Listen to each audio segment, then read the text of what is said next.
For the upcoming movie Split, I'm reviewing a few of M. Night Shyamalan's movies. Last time I did The Sixth Sense, and now I'm going to do Unbreakable. Now, I loved The Sixth Sense. It was a great movie, and it was very engaging with a really fantastic ending. But after watching Unbreakable, it's actually better.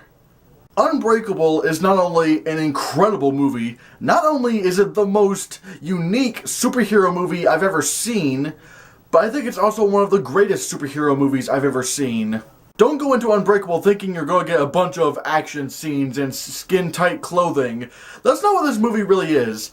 Now yes, this movie does have some very slight science fiction-ish elements, but for the most part, it's totally solid. Like, this movie looks like it could actually happen in real life. This is probably the most realistic superhero movie where somebody actually has superpowers that I've ever seen in my life. Bruce Willis once again really surprised me in this movie, and I thought his performance in The Sixth Sense was incredible.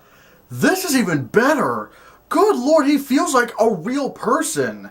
I mean, why doesn't Bruce Willis do more dramas like this instead of doing things like Die Hard 5? But the highlight of this movie is Samuel L. Jackson as Elijah Prince. And the character has a disease in the movie where, his body doesn't produce enough protein, and so therefore his bones are very fragile and shatter like glass, and this disease actually exists in real life. I really love it whenever movies like this incorporate real diseases or real scientific stuff that does exist. It makes it feel more grounded and more realistic. I love that. And this is right up there with Jules Winfield as one of Samuel L. Jackson's greatest performances. He feels like a real person in this movie.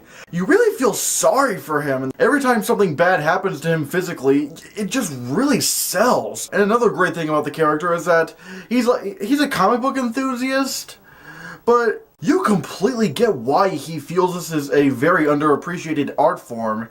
And you know what? It kind of made me appreciate comics a little bit more, and I don't really read comics that often. That same kind of logic could be applied to me with movies.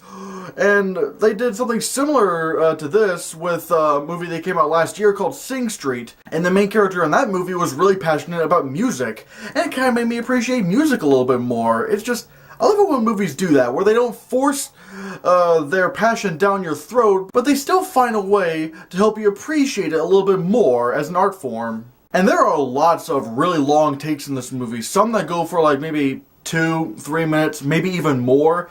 And some people find that pretentious.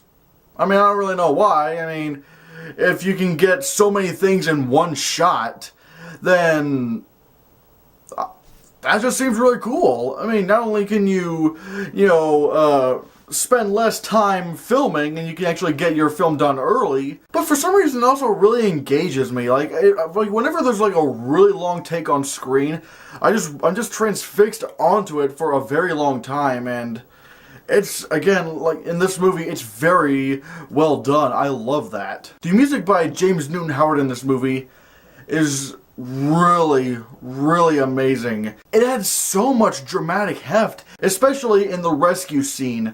That is just, oh my god, it's sort of like it's really feel-good music, but it's not cheesy. Like, it's legit, it just builds up to this grand thing, and I just love that.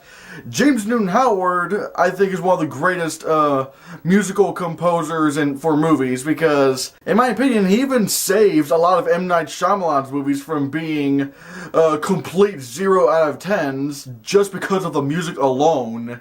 The ending to Unbreakable is pretty divisive amongst people. Some people think it added a lot to the movie, and some people think that it didn't really need to be in the movie. I think it was a very, very chilling ending. And not because anything's really scary going on. That in itself isn't really what creeps me out.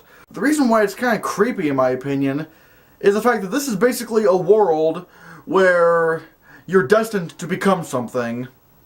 And unlike a lot of movies where they say that destiny can be a great thing, and it can help you be the person who you're meant to be, this movie kind of shows that that's not always a good thing.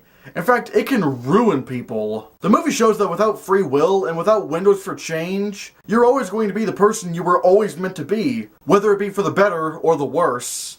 It's a really nice twist on the whole free will message, because it doesn't glorify it. It shows that we're very lucky to have the opportunity to change who we are. I loved Unbreakable. It's a very engaging drama with very engaging performances, and I really love the whole message about free will, and that's why I'm going to give Unbreakable a 10 out of 10.